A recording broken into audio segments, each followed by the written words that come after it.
Here's my FPL review for Game Week 21. Just go and find out how I got on in the previous game week. Keen to find out as well how you got on compared to the average. Did you have a good week? Did you have a bad week? Or around the average? So stay tuned to the very end till we talk all things FPL. FA Cup weekend this weekend, so no game week to preview. It will solely be that review.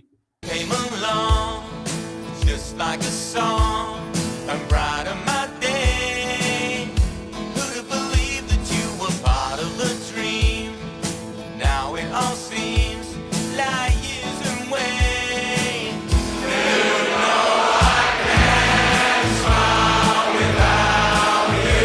I can't smile without you. I can't laugh, I can't sing. I'm finding it hard to do anything, and I feel sad when you're sad. I feel glad when you're glad.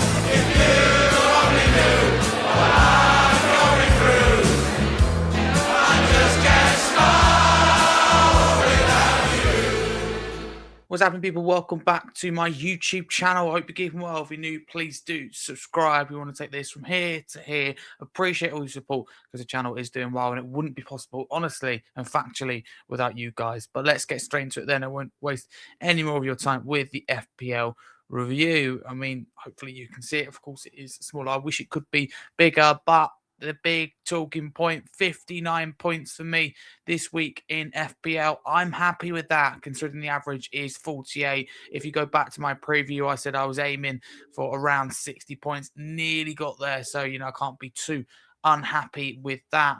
The highest been 118. I think it was 118 the week before. I swear it was. And 48 been the average. So, let's review then. Let's review. So Donnarumma getting nothing because City can't keep a clean sheet for Toffee at the moment. They really can't. They're a bunch of clowns defensively. I'll go as far as saying that. Good side, brought in Semenya, strengthen their attack, but defensively they're not secure. The only one that I really trust and think is consistent in that City back line is Ruben Dias, and of course he's now out through injury. Ezri Konsa doing well. Aston Villa, key clean sheet against Crystal Palace. I think they're unlucky not to win that game. Both teams, of course, having opportunities, but because Villa kept a clean sheet and the game ended a draw, Crystal Palace also did. So between Mark Gay and Ezri Konsa, 13 points. I mean, I'll absolutely take that. 2 clean sheets on the board. Not bad at all. I mean, Anderson was never going to keep a clean sheet, was he? Realistically, I just don't think it was ever really going to happen for Fulham, the good side, but I didn't really think that would be a clean sheet against Chelsea. They got the win, though, which was starting, I think, a tiny bit unexpected. Kevin Schade for Brentford, 6 points. I take that. Semenya, feels strange to see him in a City shirt because knowing that he was in a Bournemouth shirt for the previous game, but again, 6 points. I mean, it's really quiet, had no effect, as far as I'm concerned, on the game at all against my club, Tottenham. But again, that late goal, pains me to say it, but very fitting. Great way to end his really successful Cherry's career. Good way to say goodbye to Bournemouth and, start a new career at Man City. And that's a key sign that will keep City in the title race despite drawing the last 3 games, which is hugely concerning.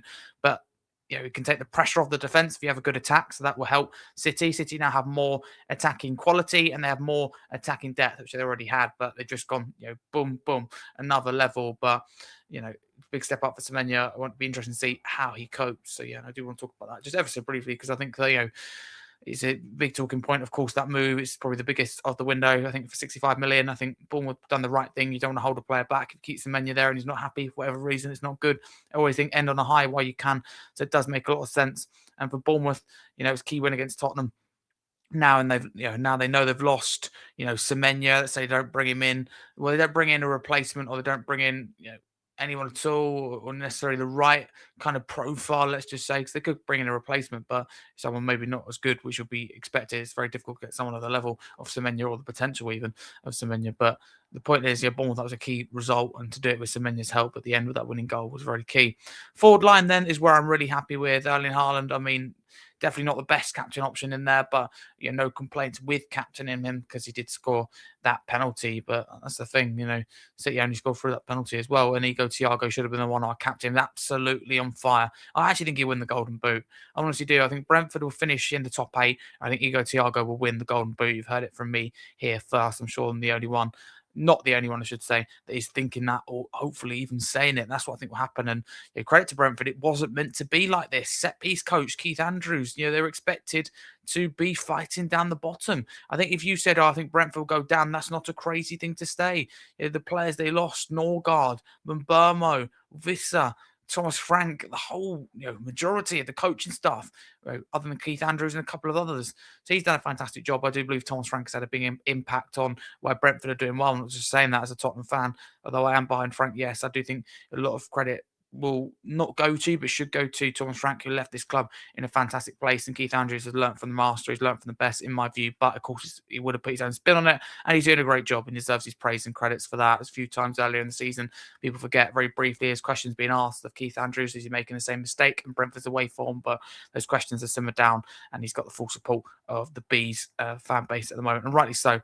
Nothing there on the points, but that can be expected. I did say, didn't I? I don't think either Spurs players will keep a clean sheet, hence why I didn't want to play both ending up getting 0 in the end because they were both booked, if I am not mistaken. Shugezi, of course, away at AFCON, and Robin Roos as well, never really going to keep a clean sheet because Brentford really strong at home. Didn't think it can concede 3, but that's the way it goes in football. Again, Donnarumma, 1 less point, so with Roos would have got me to that 60 point, which was my aim. So a good week, of course, could always be better. Could dwell on small things and stuff like that, but at the end of the day, I'm happy with that, and there's 59 points for me, and I need to think what I'm going to need to do ahead of the next game week. I need to work out who's back from AFCON, because some players will be back soon, because of course we're now having teams knocked out of AFCON. We'll have even more by the time we get to the preview and having the FA Cup weekend. I would just encourage everyone. I'm not an SPL expert at all. I don't claim to be, and I don't even want to give you too much advice at all. I'm not great at this game. I'll be frank and honest, completely honest with you, but I would say wait until the FA Cup action unfolds. There are a lot of injuries at the moment, a lot of games, so you don't want to bring in a player and they get injured.